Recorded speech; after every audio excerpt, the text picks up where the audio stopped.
Welcome to the Miracle You, guiding you on the journey towards finding passion and purpose and how to discover, create, and live a life by your design. Whether your success has been plentiful or your missed opportunities have been overwhelming, we can help you become a more empowered, masterful person and show you how to share your gift with the world. It's time to inspire change from within with the host of the Miracle You, Vince Kramer.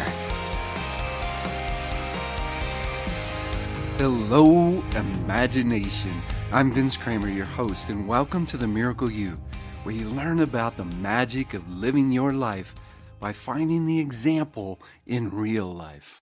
One of the most discouraging things for me are the things that we don't learn in school, the things that aren't shared. A lot of it is because these principles, these laws, aren't part of the normal day-to-day societal beliefs. But for other reasons, there's so many people that don't understand. Today, we're going to talk about a few principles, or at least living life by principle, living life by using the universal laws to understand how you live and interact in this world as energy, how you live and interact in this world by putting out a certain vibration and getting that vibration back as a reflection. Our guest today is going to share how he understood personal growth, but until he really understood that there was truly ways that were affecting his life that he didn't understand, that he didn't even know, and until he not only knew those principles, not only knew those laws, he had to understand them and then put them into effect. He had to use them, not just once or twice, but daily and continuously to create the life that he's created for himself. A life where he went from a mechanic to a millionaire, from being desolate to really being able to share himself as a philanthropist and as a teacher in many ways. Each of us have these special gifts and talents, and when we understand who we are and we start living and understanding the principles and the universal laws of energy and how we affect people and how people affect us, that's when we can start taking ourselves out into the world in a way that makes a difference. I can't wait to share with you my guest today, Dave MacArthur. Dave was once a broke, unhealthy, unfulfilled mechanic, just getting by and barely at that. Today he's a healthy, fit, purpose-driven multimillionaire and seven-figure annual income earner. He's a devoted husband, father of 5 kids, and a grandfather, an author, host of Inc. magazine's number 12 ranked podcast, Mechanic to Millionaire. Dave is a health advocate, educator, lecturer on universal laws and mindset, and the human anatomy, specializing in telomeres, the protective caps on the ends of our chromosomes. Dave sees himself as an entrepreneur, philanthropist, and disciple of Christ. Dave has used his gifts to bring health and financial freedom to many on his journey, and that journey is just beginning. Dave MacArthur, are you ready to share the miracle of you with the imagination? Yes, I am ready. Let's do this. Excellent. I can't wait Thanks to... for having me on, by the way. I just want to say thanks for having me on. I'm looking forward to it. I appreciate it, Dave. I've been looking forward to it too. There's so much respect I have for you from just the research I've been doing over just the last couple of weeks, knowing that you were going to come on the show. And I can't wait for people to hear your story. The bio didn't give you much credit at all for what you're doing in the world and for what you're sharing. Could you go a little bit deeper into that for us? Yeah, I think it really stems from, first of all, from my upbringing and my faith, which was internalized. And it made, well, let me just say it. First of all, I was a rebellious teenager as much as any other rebellious teenager. And I went through my own little, teenage years where I wanted to do things my way, and you know what I'm talking about. So, but I got to a point where I was observing what was happening to people's lives when they were acting one way and behaving one way versus another way. And I was just like, I think I would rather not. There were things that were enticing about a certain lifestyle, but the overall results were not so enticing. And so I just became observant and was able to see that contrast. And I had to find out some things for myself. So when I found out for myself, and really, I guess you call it a testimony, which is the same thing as a philosophy. Those two words are synonymous, philosophy and testimony, or religion and philosophy. They're the same thing. And as I really looked into the truths of my faith, they really resonated with me. And not only did they resonate with me blindly, they made sense. And they were a match with the contrast that I was seeing. And so that was I think the foundation for it. But I still went through a lot of challenges in my life. Like there were still some things that were incomplete. There was some wisdom that I was lacking. And so I really had a great start. But again, so ask me what the question was again, because I just wanted to give that as a foundation, as for really because of that, it really has helped me to, I wouldn't say stair step. There were times when I hit the bottom of the barrel, even with my faith, and not, and always being true to that.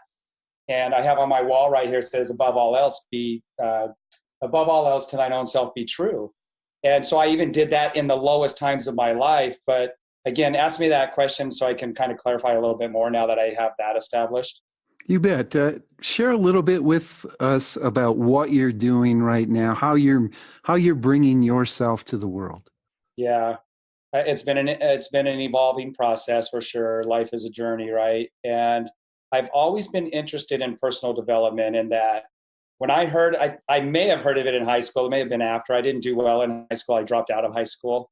But I remember self-actualization, and just the description that I can vaguely remember of what that might have been to help me just remember that word, self-actualization, striving for excellence. It was Vince Lombardi said, the quality of a person's life is in direct proportion to their commitment to excellence. And so there was always this sense of excellence in everything I did, whether it was vacuuming the room, my own bedroom as a child, I would vacuum under the bed, instead of trying to cut corners. And that was developed, I think, a lot through sports, and playing baseball and football, and then getting into wrestling. There was this sense of excellence and striving higher.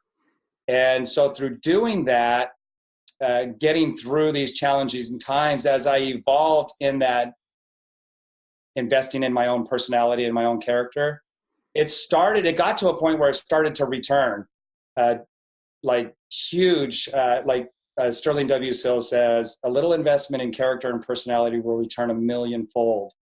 Because I never gave up on that, even though the results weren't matching up, right, with what my desires were, I never gave up on it. And eventually it came full circle. And I really started learning some things in that personal development journey that made tremendous differences. And people noticed. It was like a huge dramatic turnaround from where I was, literally praying for God to take my life or help me find a solution while I'm trying to look for the solution, right? I was trying to create my own solutions, but I couldn't see my life going on that way. So I was praying for God to take my life. I wasn't thinking suicide, but I did disengage the safety mechanism on the lift because I was a mechanic. Every time I got under the car, it could fall on me.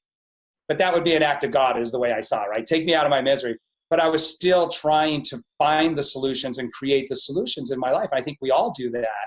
And, what's best for me to do today, and what am I working and striving towards to try and improve things. But it got to a point where all of that turned around, and it's an exact opposite now. It's like a fairy tale dream come true life. And I know why, because of observing the contrast, the principles I started learning in that personal development. I mean, it made a huge difference. So today, yeah, it's a dream life. And what I want to do now is help people to discover that for themselves. And when you have a teacher, teachers are so important in the world. I would say that's probably the greatest calling, is to be a teacher. When you can share some information and articulate that in a way that people understand it, and it changes them. That's my passion now. That's what I am alive for today. That's what takes all my time, is facilitating what I've learned and passing that on to others. Dave, what happened in your life that you got to a point where you disengaged the safety mechanism on the lift? What kind of wake-up call did you have? Well, that extreme desire for excellence, right? And I draw it out on a chart where you have two lines parallel, and they're on a scale of 1 to 10. And the top line is that personal development, and the bottom line is your goals and your physical activities, getting into action. So the top line being personal development on a scale of 1 to 10, where am I on my personal development, my personal philosophy? How do I handle the challenges of life as they come to me on that bottom line as I'm getting into action and trying to move towards my goals? And what I thought is that I knew it all, right? We all think we know it all.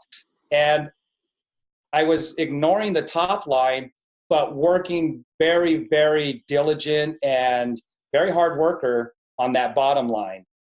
But my results weren't changing in my life. I would achieve a certain amount of success very quickly, and no matter what I did, but then I came up against a challenge, and I could never get past those challenges because that top line hadn't exceeded those challenges on the lower line. And so I was reacting to things, not knowing. I could tell you that now in hindsight, but I was reacting to things rather than responding intelligently. And when you are putting excellence into everything and you have faith and nothing's changing, it gets very frustrating. And so take that frustration, though, and then apply that to also my physical health.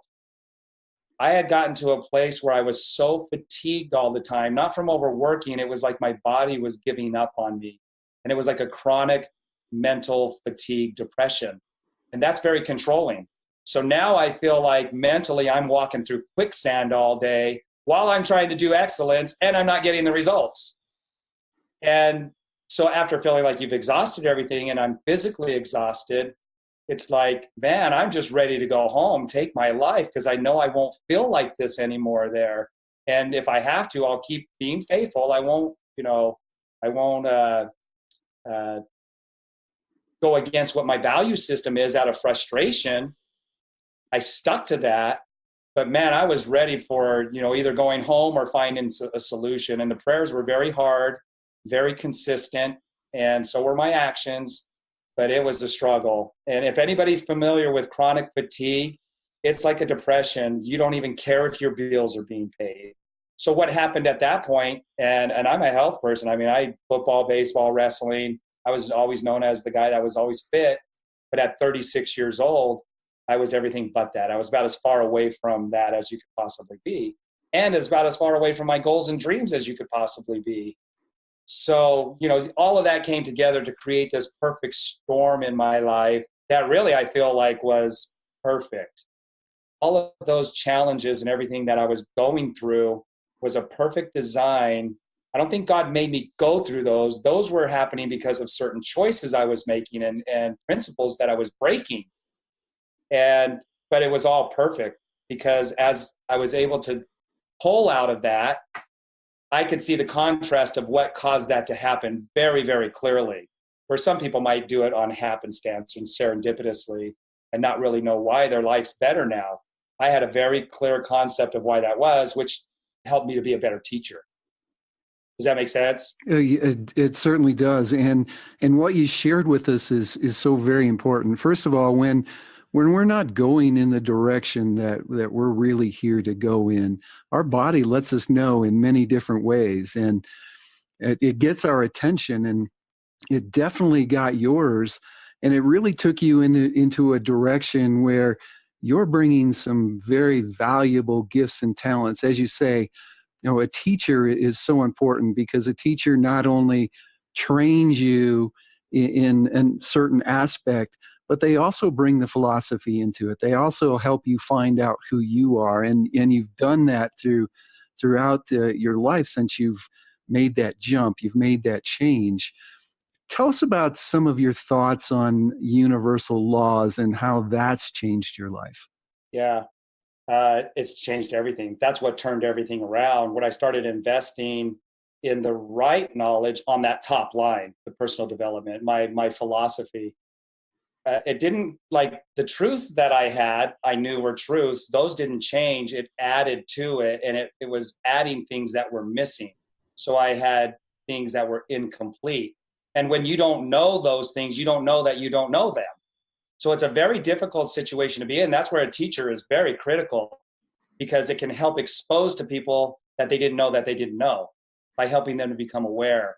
And I had great mentors when right as I started to make that change, which was certain specific reasons in my behavior that brought that into my life. Then it started, because I started resonating with that, it started to attract more and more people and more information and more knowledge. And it changed everything. Everything that was going on the inside changed everything on the outside. And, going back to that self-actualization, the self-actualization for me wasn't a selfish or a greedy reason. Like, I want to be the guy, I want to be somebody who's recognized and receives accolades. I wanted to self-actualize. John Maxwell, if you're familiar with him, he has the 5 levels of leadership, right? And the 5 is the pinnacle.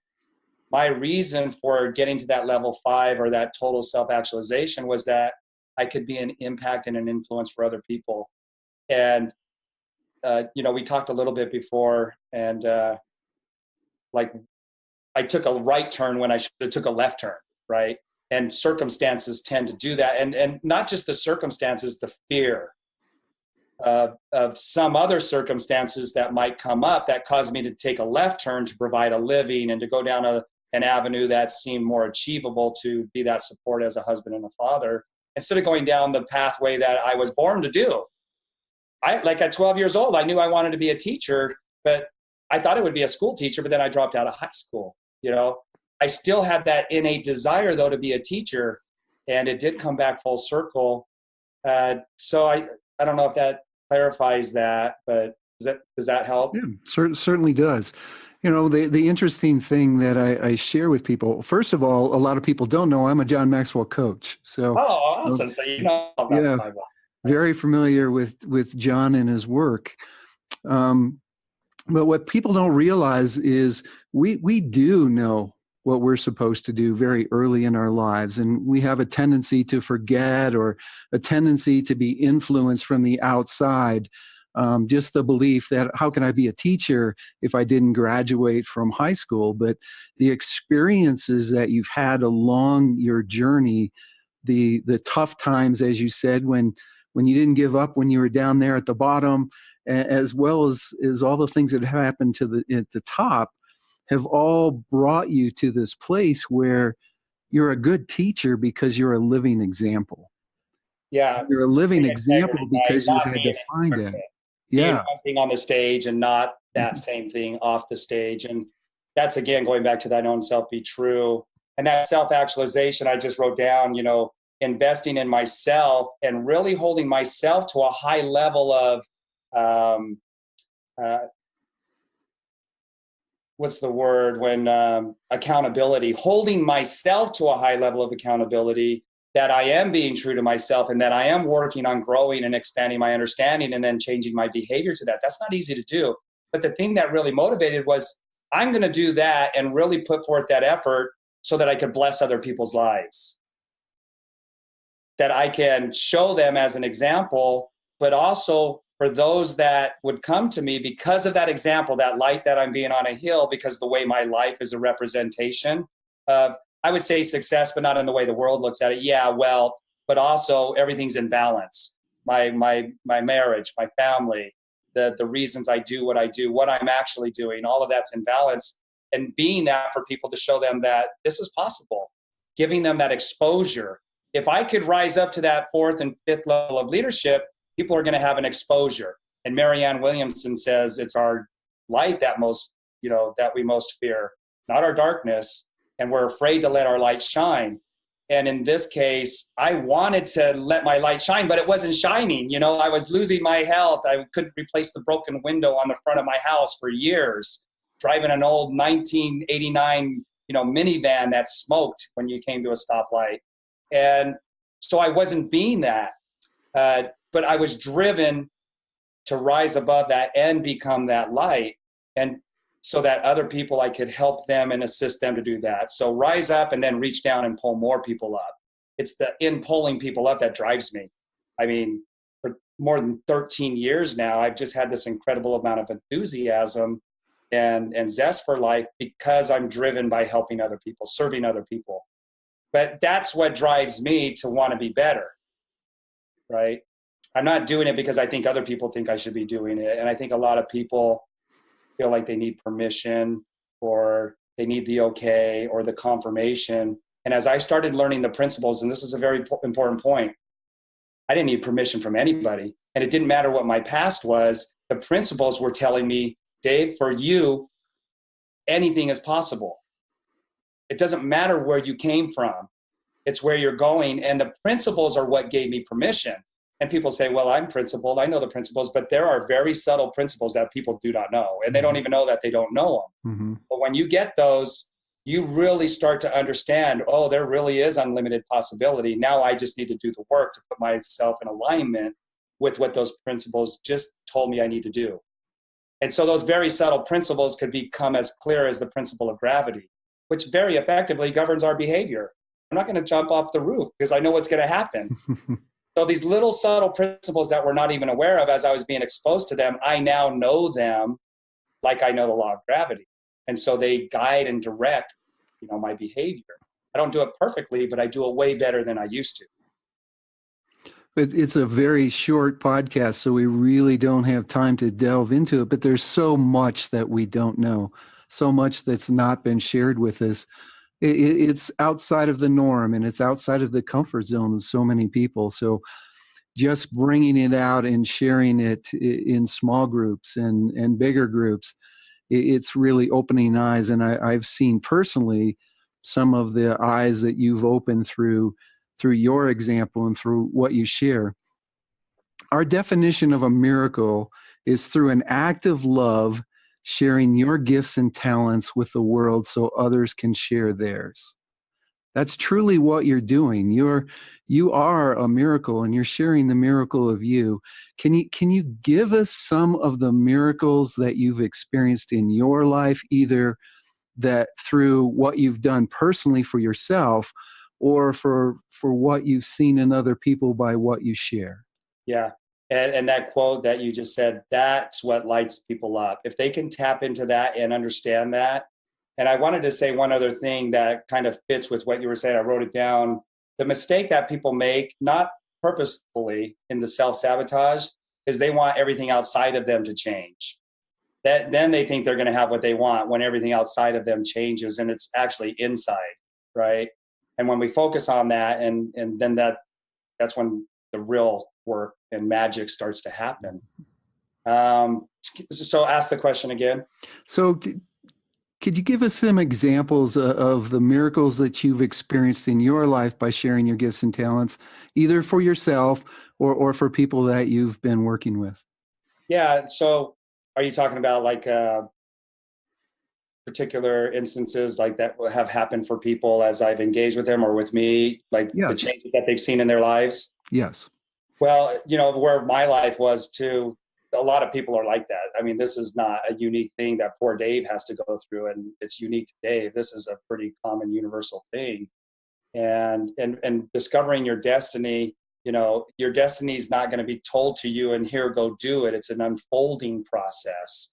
And for me, to be honest, as I started learning these laws and the results started changing, they weren't only changing for me, the impact that I was becoming in somebody else's life, it was changing for them too. They were getting their health back. They were getting their energy back. They were getting their enthusiasm back for life. They were starting to dream again and starting to visualize the possibilities. That's happened in so many areas. I don't even know where to start, like which one. There's been so many now over the last 13 years. But that unfolding process for me, it started with dinner and a movie for me and my wife. Like we could not go to dinner and a movie on the same night. And then when we went to the movie, it was the dollar theater that they had here in town. I think it's like probably $4 or $5 now or $6, but it was $1 back then. And we could not go to a restaurant and go to the movie at the same time. And I really wanted that. So as I started to change what was going on the inside because of learning these principles and then changing my behavior, and I'm not talking about physical behavior, I'm talking about behavior that's going on in my head. How am I responding and reacting to things in my head? And then we got the dinner and the movie. It was cool. And then I wanted to buy new car tires. And I was buying used car tires for $25. You buy these tires that barely pass inspection from the tire store, but then I could put them on because I was a mechanic. I wanted new tires. I wanted new clothes for my kids instead of Goodwill, from the Salvation Army or whatever, buying them used clothes or hand-me-downs. And they're wearing floods. I wanted them to have nice clothes. I wanted my wife to have a nicer car. And so there's this law of compensation. The more you give, the more you receive. So as I learned these principles, it got me past where I was getting stuck. And I was able to give more to people, not in money value, but in education and philosophy and understanding that. And their lives started changing in every area of their life. Every area. It's been so fulfilling. I'm just not tired of it now. There's no finish line to that. And so I've seen changes in our lives, physically, financially, goal setting, and having that vision and that destiny start to open up to where you become aware of what that is and you start going in the direction of your destiny. And not only our family's life, and my kids are doing amazing things. My wife's doing amazing things, and other people as well. In every area of their lives, they've been lifted up. Kind of like when the tide goes up, all the boats are lifted up. So when you say, what are examples of some of those, people having, enough income to get through the month. Their health is better. They feel better in their clothes. They look better. They're even looking younger. They're having greater vitality. Just everything. There isn't any area in their lives that haven't gotten better. And knowing what those are, it's just like you want to take all that and give it to people. So I'm doing the best that I can at that. So are you with the podcast like this. You're adding value to people's lives. You can't force them. As a teacher, all you can do is just present it. They have to internalize it and make the changes, right? We say I can't do your push-ups for you, but I could show you how to do a push-up. And you can sure plant a lot of seeds. That's so important. Those seeds sometime or another will germinate, and either they'll find someone else to help them as that seed germinates, or I can help them, or you can help them, and really step into their own lives. You said something that's very important, and I want to make sure that I reiterate it. It's not necessarily giving money to people. It's giving of your gifts and talents, as I gave you in the definition of miracle, giving of your gifts and talents. And you can start that right now. You don't have to wait until you've made it, or you don't have to wait till you even understand it. When you know that giving is going to make a difference in somebody's life, just a smile can change the world, and that's the starting of the process. And as you say, as you give, that's when you start to receive. The energy that you're putting out starts coming back to you. So I wanted to reiterate that. That's so powerful. It is. I had nothing to give financially when I got started, which has now, grossed me more than $10 million, in the last 13 years, 7-figure income annually. That I'm still doing the same things I did back to start that when my first check was $22, right? It's still doing the same things. I've just gotten better and better at doing them. And so this compounding effect that happens because I started doing the right actions, both mentally and physically. And again, I just want to go back to, that investment in yourself and the principles and understanding them. They are really what gives you that permission to start blueprinting for yourself a new life, a new identity, and releasing the old. In the scripture, it says, I'll paraphrase it in a different way. It says, when you pick up the plow, you can't look back. Because anybody who plows knows that you have to be focused on something up out front, or your rows are going to be off, right? And so looking back is looking back at the old identity. When we start to understand these principles, they help us to keep looking forward. And there's principles that actually teach you how to not look back and why you shouldn't look back, like the law of non-resistance. That is the one that says, don't look at your past. Don't look back, because you won't be fit for your reward up there if you keep looking back, because you won't change that identity. You'll be working for the new, but you'll be hanging on to the old. And the principles are what teach you that, you guys. And so it's a pretty tough thing to explain to somebody until they start getting in that environment and they start doing it, like you were saying. It's because they're so subtle. Mm-hmm. And what we're doing through like podcasts like this and the podcast that we do and others are doing, is they're getting this information on these more subtle laws out to where people are becoming aware of them. And it's people taking the time to invest and be open to embrace what is being taught. They say, as where your attention goes, your energy flows. If your attention's back in the past, you're going to live back there, and there's no present in the past, definitely no future in the past. Yeah. I'd like to get people to kind of share something special with us. The next step you're going to take that maybe nobody even knows about. Is there anything there in your repertoire, Dave, that you're ready to share with the world, but you haven't told anybody yet, that you could share with us on the podcast? Well, just more recently, but I've been following a certain pattern and my schedule, the things that I'm doing on a daily, weekly basis. I've been doing those for like 13 years. And just recently, I had this epiphany moment where it's like, Dave, become the 4th and 5th level leader that John Maxwell talks about, where you're creating 4th and 5th level leaders. And so I've actually, I still do the things that created the success. I still do those because I love doing those. When you tap into the reason you were born and you share those gifts, like you were saying, that piece of you that you get to share with others, there is nothing more like, to me, people would say, well, you work really hard. You have a really busy schedule. And I'm like, but it's not work for me because I'm doing my passion. It's like, for some people, I'm playing golf right now every day. So that diverting a little bit of my energy and attention and focusing it more on individuals. And I've started doing one-on-one trainings with people and raising them up as a leader and really investing in people as an individual rather than in a group setting or where I'm doing a presentation or I've recorded something on the internet, people can watch it. I've really refined it to creating 4th and 5th level leaders. And the reason for that is because I want to bring heaven to earth. And if I'm only helping people to reach their goals, but they don't know how to turn around and be that 4th level leader to somebody else, then there's going to be a plateau and of bringing that heaven to earth. And we need to get beyond that plateau and that stuck point and really create people who are those 4th and 5th level leaders. So I'm really doing that on an individual basis now. And there's a particular person I've been working with for about 12 weeks now. Just the progress that I'm seeing in somebody who's so committed and so willing and just wants to do this. And she's starting to ascend that leadership level and the impact that I already see her making in other people's lives. To me, that's the focus that I have now. Create more in our company, in my business, we call them platinum leaders. And that does mean they're making a certain amount of income, and that's over $10,000 a week.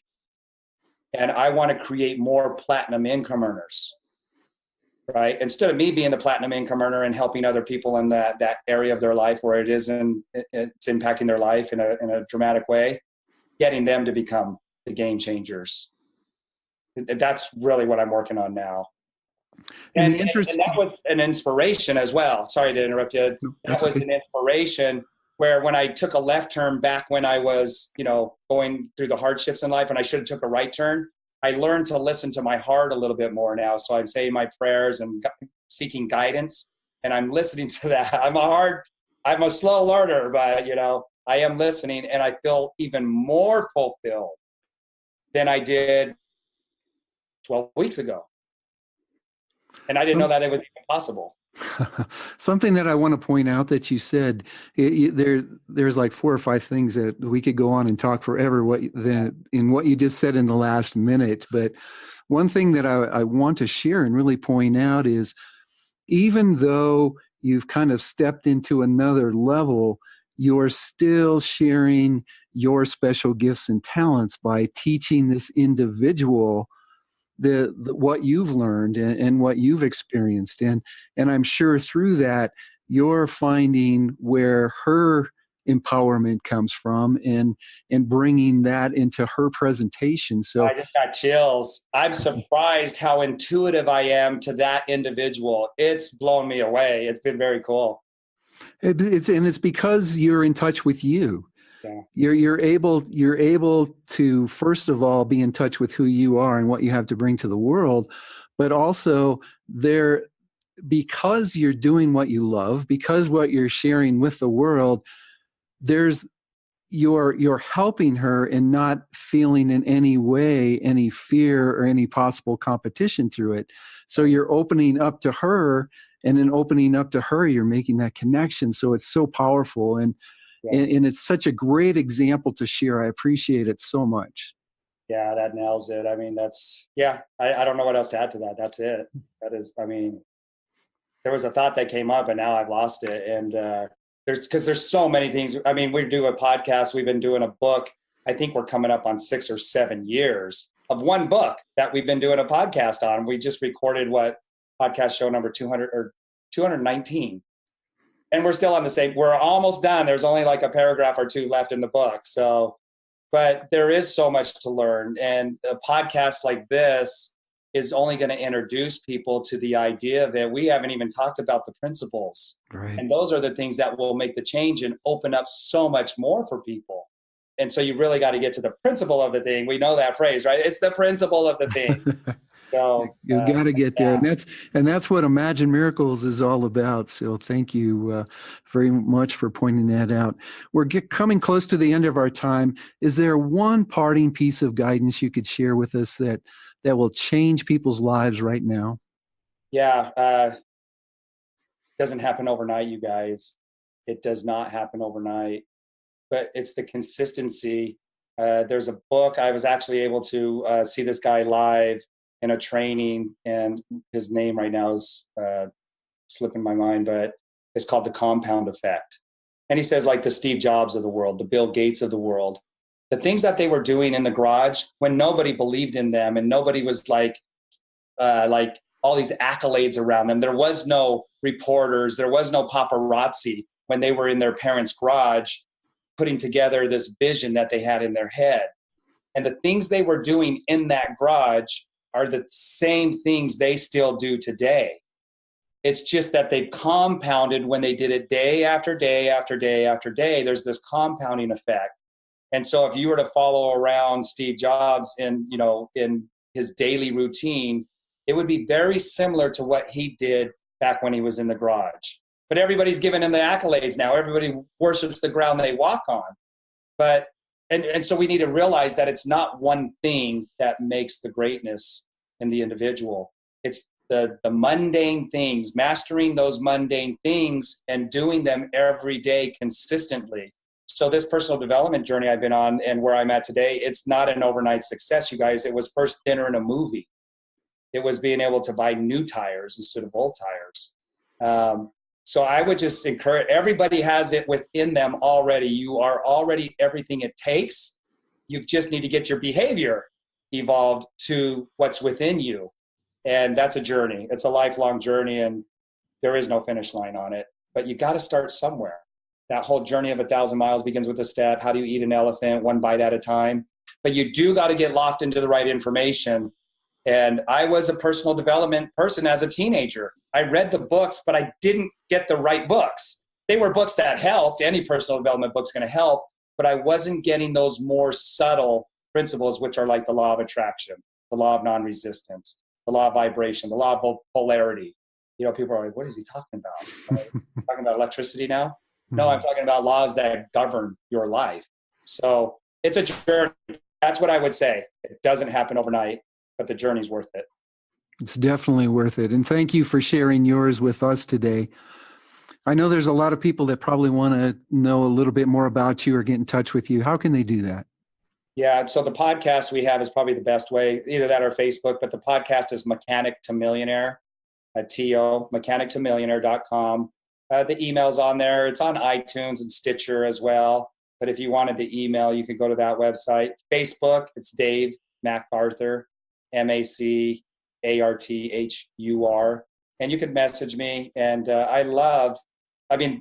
people are not an interruption of my life. Yeah, my life can get busy with good things that are going on, and I don't always have time to respond right away, but people are not an interruption. They're part of my purpose.